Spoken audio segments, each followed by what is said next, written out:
querido, olá minha querida, sejam muito bem-vindos ao canal de Alegomai, um canal de diálogos e conversas teológicas. No vídeo de hoje nós falaremos sobre escatologia geral, mais precisamente sobre o destino eterno de todos nós.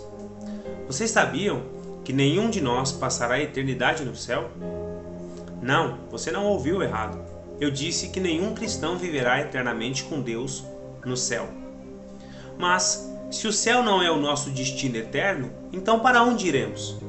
Se você quiser descobrir a resposta a essas perguntas, eu peço que você assista esse vídeo, se inscreva no canal, ative o sininho, assente-se na cadeira, aperte os cintos, porque nós faremos uma viagem teológica. Em primeiro lugar, para nós entendermos o fim da história humana, é necessário que falemos sobre o início dela. É impossível nós entendermos Apocalipse sem falarmos sobre Gênesis. É impossível entendermos o fim, ou seja, a redenção, sem falarmos do começo, ou seja, da criação e da queda. Porque seria exatamente como nós queremos assistir a um filme de trás para frente, ou seja, assistimos ao final do filme para depois compreendermos o seu começo. Por isso é necessário que nós falemos primeiro sobre o que é a criação, o que foi a queda, para depois nós falarmos sobre o que é a redenção e os seus desdobramentos. Então, vamos começar falando sobre a criação e o mandato cultural. De acordo com o livro de Gênesis, o relato da criação é apresentado com o surgimento do universo, do cosmos e da humanidade. Nesse relato criacional, Deus entrega ao homem que acabara de criar 3 responsabilidades, as quais chamaremos de mandato cultural, mandato social e mandato espiritual. Dentro dessa concepção, insere-se a tríplice visão da estrutura bíblica de cosmovisão, que envolve a criação, a queda e a redenção. Mas o que é mandato cultural? O mandato cultural trata especificamente da relação do homem com o cosmos. Ele está baseado no texto de Gênesis 1:28, no qual Deus ordena a Adão que domine sobre os peixes, ele domine sobre os animais, que ele se multiplique, que ele seja fecundo e que ele domine o mundo, que ele submeta a terra a si mesmo. A primeira frase desse texto, multiplicai-vos e sede fecundos, traz a ideia de que Adão deveria desenvolver-se socialmente. Ele deveria formar famílias, estabelecer governos, criar leis, criar escolas, criar igrejas, criar cidades. A segunda frase, enchei a terra e sujeitai-a, traz a ideia de que Adão deveria explorar o mundo natural. Entretanto, uma exploração responsável, uma exploração não desproporcional. Adão deveria subordinar o mundo natural à humanidade. Ele deveria fazer colheitas, ele deveria construir pontes, ele deveria compor artes, deveria compor música. E quando nós falamos então sobre mandato cultural, é que nós estamos querendo dizer que o propósito original de Deus era que Adão criasse uma cultura, era construir civilizações a partir da descendência de Adão. Contudo, nós sabemos que Adão desobedeceu às ordens de Deus. Ele submeteu a criação original à escravidão do pecado, momento em que Deus revelara o seu propósito de redimir a humanidade. A partir da queda de Adão no pecado, Deus faz uma promessa redentiva. Ele promete que, através da descendência do homem, trará salvação à humanidade e destruirá Satanás pelo seu plano maligno. Podemos perceber lampejos do objetivo redentivo de Deus na própria narrativa de Gênesis. Em primeiro lugar, Deus vai até o homem que procurava esconder-se dele para restabelecer a aliança que ele havia quebrado. Ele faz uma promessa de enviar o Redentor nascido de uma mulher para livrar o homem do pecado e da condenação eterna e salvar a humanidade. Ele sacrifica um animal para cobrir a nudez e a vergonha do homem, prefigurando aquilo que ele faria finalmente através de Jesus Cristo. Aquilo era o prenúncio de uma mensagem de esperança que antecipava ao homem o plano original de Deus, trazer salvação à humanidade após a queda. E ele estava disposto a pagar um alto preço para que esta aliança pudesse ser restaurada. Esse momento é o anúncio daquilo que nós chamamos de plano redentivo ou proto-evangelho. Ele vai percorrer toda a narrativa escriturística, desde o livro de Gênesis até chegarmos ao livro de Apocalipse, que é a consumação daquele plano, o qual trata da redenção do povo de Deus e a restauração do universo naquilo que nós chamamos de novos céus e nova terra. A Bíblia, portanto, apresenta um conceito de redenção que envolve novos céus e nova terra. Essa expressão aparece inicialmente no livro do profeta Isaías e posteriormente ela é encontrada no livro do apóstolo Pedro e no livro de Apocalipse, escrito pelo apóstolo João. No livro do profeta Isaías, no capítulo 65, versículo 17 e no capítulo 66, versículo 22, o profeta apresenta uma mensagem de esperança e redenção por meio do emprego da expressão novo céu e nova terra. Porém, no pensamento isaiânico, novos céus e nova terra não se referem a uma terra e um céu substancialmente diferente daquele que nós já vivemos, mas de um céu e de uma terra renovados. O próprio contexto da profecia de Isaías indica essa verdade, pois ele menciona as mesmas criaturas que Deus criara no livro de Gênesis. Ele menciona a existência de seres humanos, os quais foram criados por Deus no sexto dia. Ele menciona a existência de árvores e vinhas, as quais foram criadas por Deus no terceiro dia. Ele menciona o trabalho humano, aquilo que já era uma responsabilidade dada por Deus a Adão no paraíso. Ele menciona a existência de animais, os quais Deus também criara no sexto dia. Mas, se todas as criaturas da nova terra são criaturas que já existem nessa terra, em que sentido o profeta usou o termo novos céus e nova terra? No sentido de que a terra seria renovada, de que a terra seria restaurada. Portanto, novos céus e nova terra referem-se à plenitude da criação, aquilo que Deus criara no princípio, mas contudo, livre do pecado, restaurado e redimido. O apóstolo Pedro revela a mesma esperança do profeta Isaías, quando em sua segunda carta, no capítulo 3, versículos 6 e 7, diz que assim como no tempo de Noé a terra estava preparada para a água, em nossos tempos, nos últimos dias, a terra está preparada para o fogo. O apóstolo revela, portanto, que quando Cristo vier, todo o pecado da terra será limpo e purificado, e a terra passará por um processo de renovação. É interessante dizer que o emprego do vocábulo grego usado pelo apóstolo Pedro será o mesmo usado pelo apóstolo João, para dizer que a terra será purificada por um fogo e que haverá, portanto, nova terra, não no sentido de uma terra nova sem precedentes, mas de uma terra renovada, restaurada, purificada, de acordo com a expectativa do próprio apóstolo Paulo em Romanos 8:26, no qual ele diz que a natureza geme esperando a expectativa da redenção, na qual ela será completamente liberta da maldição do pecado. Ele expressa essa esperança, e é interessante nós observarmos que ele diz que assim como a terra fora destruída pela água no tempo de Noé, durante o dilúvio, da mesma maneira a terra será destruída pelo fogo nos nossos tempos. Ora, é interessante perceber que a linguagem petrina não é uma linguagem de destruição. Embora ele se refira à palavra separar para o fogo, dando a ideia de que a terra poderia ser destruída, ele não quer dizer literalmente que a terra será destruída, mas que ela será renovada. Pois assim como aconteceu nos dias de Noé, no qual o dilúvio veio e não destruiu a terra, mas a purificou de todo pecado e malignidade, de acordo com Gênesis capítulo 6, da mesma maneira o fogo purificador de Deus limpará da terra todo vestígio de maldição e iniquidade. É nesse sentido que nós podemos falar que o fogo de Deus tem um duplo propósito. Ele consumirá todos os ímpios pecaminosos e ao mesmo tempo reverterá toda a maldição do universo, excluindo de toda a criação de Deus o pecado que manchou e maculou aquilo que Deus criou. Como nós podemos ter certeza disso?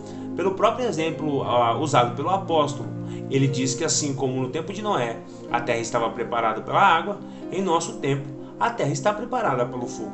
Agora, podemos perceber que, em primeiro lugar, o mundo durante o tempo de Noé não foi completamente destruído, ou seja, Deus não destruiu a terra e recriou a terra novamente.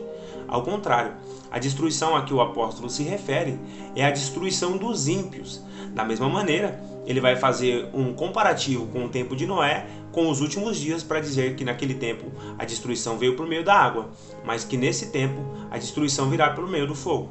Não a destruição do planeta Terra, mas a destruição dos ímpios e a purificação de todo o pecado e malignidade que se encontram na criação.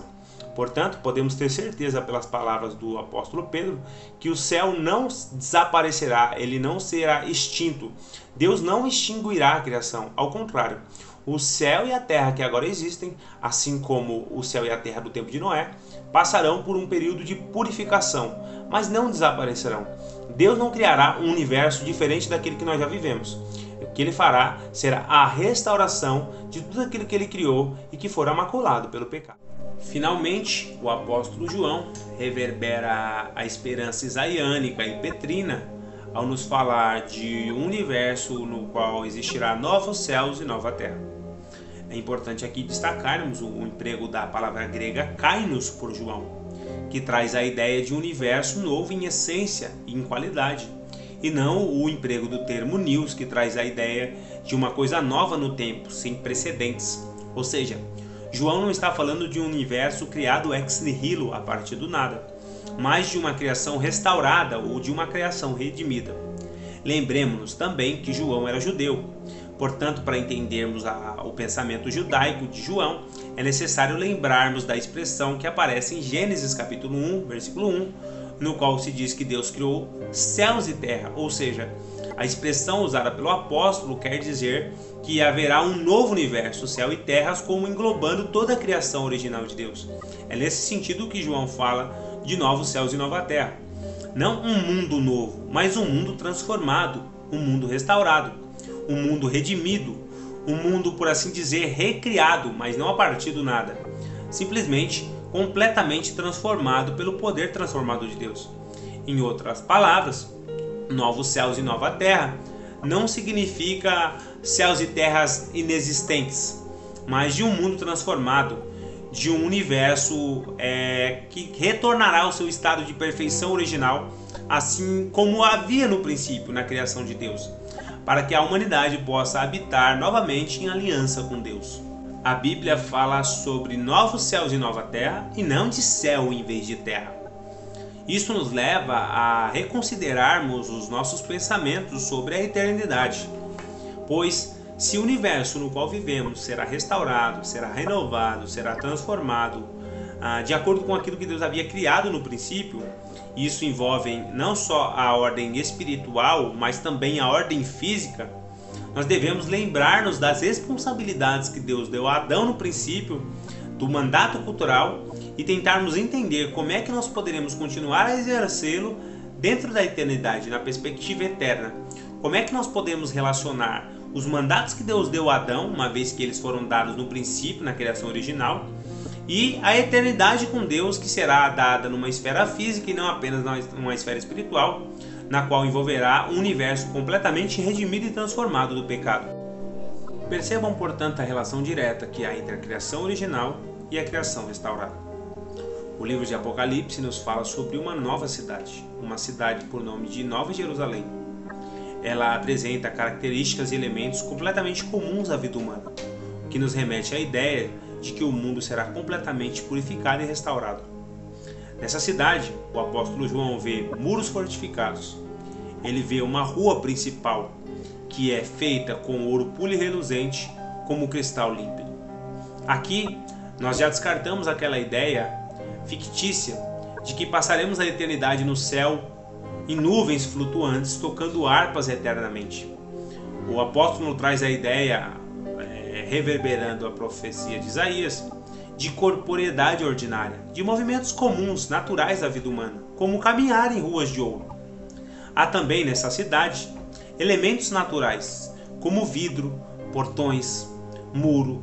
Tudo isso nos remete à ideia de corporeidade, a velha e bela rotina humana. Há também nessa cidade alimentos os quais comeremos. Inclusive, é mencionado a existência de um fruto da árvore da vida. Tanto as profecias veterotestamentárias quanto a própria aparição de Cristo nos dizem que é possível que nós comeremos quando tivermos um corpo restaurado, pois o próprio Cristo, após ser glorificado, comeu com seus apóstolos, não como uma necessidade biológica, mas como forma de glorificação e exultação a Deus. Há também nessa cidade a menção de que nós trabalharemos, pois o trabalho não é uma condição da queda no pecado. Adão já trabalhava para Deus, muito antes do pecado entrar no mundo. Entretanto, esse trabalho era sem fadiga, esse trabalho era sem cansaço. Então, o trabalho também continuará. O que não haverá mais será a maldição, o labor cansativo, frustrante e sem sentido que veio após a maldição no pecado. É também muito interessante notar que João diz que nessa cidade haverá uma praça, e que nessa praça estará o trono de Deus e do Cordeiro, e que nela haverá rios e uma árvore da vida, a mesma árvore que estava no jardim do Éden. E eles, os crentes, reinarão com Deus para sempre. É, portanto, necessário dizer que a perspectiva de João é o santuário, a cidade de Deus descendo até os homens, e não a cidade dos homens subindo até Deus. Portanto, longe da visão de espíritos desencarnados flutuando sobre nuvens etéreas com harpas, o Isaías e João falam de novos céus e nova terra, no qual existirão muros, cidades, vinhas, edifícios, trabalho e comunhão com toda a criação. Todos esses elementos da narrativa bíblica nos indicam, embora não possamos compreender minuciosamente como se dará isso, que aquilo que fazemos hoje na nossa vida ainda não redimida afetará diretamente a maneira como viveremos no reino milenar e na eternidade. Pois a visão bíblica envolve a redenção de todo o universo, ou seja, envolve nós darmos continuidade ao mandato cultural. Portanto, a eternidade será muito mais material e terrena do que aquilo que muitas vezes pensamos. A cidade da nova criação, portanto, não será preenchida por apenas almas resgatadas por Deus, mas com toda a riqueza e dignidade da vida humana. Em Apocalipse capítulo 21, versículo 24 a 27, a Escritura nos diz que os reis da terra depositarão a sua honra e suas riquezas aos pés de Cristo. O que traz honra às civilizações? Arte, literatura, poder, arquitetura, cultura. Todas essas coisas enriquecem e dignificam a vida humana. Como será gloriosa a vida humana na eternidade, com todas essas coisas disponíveis, porém, completamente sem pecado, quando tudo isso for transferido para a nova criação, nas quais poderemos nos regozijar eternamente numa criação absolutamente restaurada e santificada do pecado. Pense em como isso afeta consideravelmente o nosso imaginário de almas flutuando em minhas nuvens para uma realidade muito mais terrena e traz uma responsabilidade muito mais grave ou muito mais profunda enquanto cidadãos terrenos.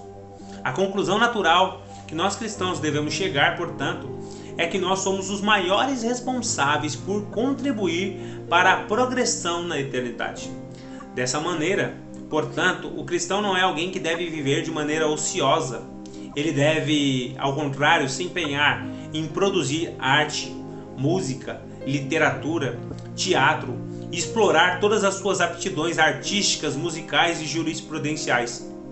Pois todo o trabalho que ele produzir aqui na terra, em cumprimento ao mandato cultural, será limpo de toda iniquidade e desfrutado por nós para sempre, juntamente com Deus na eternidade. A Bíblia descarta categoricamente a teoria da evacuação, a qual ensina que nós abandonaremos a terra para sairmos de um plano físico e vivermos eternamente num plano espiritual. Longe de um pensamento judaico-cristão, essa visão dualista é tipicamente grega e platônica, a qual ensina que o espiritual é bom e o material é mau. Não deriva, portanto, de uma visão bíblica, mas de uma visão grega que cria uma dualidade entre a matéria e o espírito. E não é por uma razão obstante que a encarnação de Cristo é loucura para os gregos, uma vez que eles entendem que um Deus puro não poderia herdar a matéria. Nesse sentido, nós devemos descartar esse pensamento de que a terra será evacuada, a terra será abandonada, pois além de não ser uma visão judaico-cristã, nos traz a ideia de que Satanás realmente conseguiu cumprir o seu plano, ou que seja, ele venceu, ele conseguiu êxito em sua empreitada, pois o próprio Deus terá que descartar toda a criação que fez e criar a partir do nada novamente, ao invés de poder restaurar a nossa alma e o universo, redimindo o nosso corpo e a nossa matéria. Mas enquanto não há a restauração completa do universo, onde estão aqueles que morreram com Cristo? De acordo com várias passagens bíblicas, aqueles que morreram com Cristo são absolutamente recebidos por Deus, imediatamente recebidos por Deus no céu, pois de acordo com a esperança paulina, o morrer é estar com Cristo. Além disso, Jesus prometeu isso ao ladrão que estava com ele na cruz, dizendo que ele estaria com ele mesmo no paraíso naquele grande dia, naquele mesmo dia. Ele também nos ensinou essa verdade por meio da parábola do rico e do Lázaro. Porém, devemos destacar que o céu não é o lugar eterno no qual viveremos para sempre.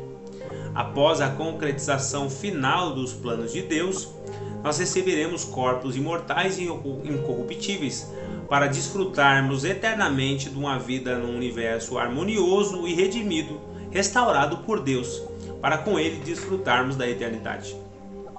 Nesse caso, ao contrário do que a maioria de nós pensava, o céu não é o nosso destino final. É apenas um lugar temporário e transitório, no qual aqueles que morreram estão com Cristo aguardando a concretização do plano final de Deus, o qual envolve a criação de novos céus e novas terras. Após o cumprimento desses eventos escatológicos finais, no grande e glorioso retorno de Cristo à terra para nela reinar, Deus transformará a terra em sua própria morada e estará eternamente conosco. O próprio Jesus nos disse em Mateus capítulo 5, versículo 5, que os mansos herdarão a terra, embora ela não esteja sob o domínio deles atualmente. Semelhantemente, Deus prometeu a Abraão e a sua descendência espiritual que eles seriam os herdeiros do mundo. Portanto, muito mais amplo do que o ensinamento bíblico de uma eternidade etérea e desincorporada, em que viveremos em nuvens tocando harpas flutuantes, nós teremos um relacionamento muito mais físico, muito mais real, muito mais concreto com Deus, muito mais complexo do que nós imaginávamos. Ao contrário de irmos para o céu eternamente, para sempre, Apocalipse diz que é Deus quem descerá para habitar conosco na santa cidade, na nova Jerusalém celestial. É por isso que lá está escrito que o seu tabernáculo será para sempre com os homens, e eles contemplarão a sua face, e o nome dele estará em suas testas. Apocalipse capítulo 22, versículo 4. Finalmente, sem os embaraços do pecado, poderemos dizer então a Deus que somos totalmente sua morada, e o nosso Deus estará conosco, habitando entre nós eternamente. A Nova Jerusalém, portanto, é a forma bíblica de dizer que o plano final de Deus é a redenção da cidade. A terra será descoberta, refinada pelo fogo genuíno de Deus e resultará em honra, louvor e glória para todos sempre. Amém.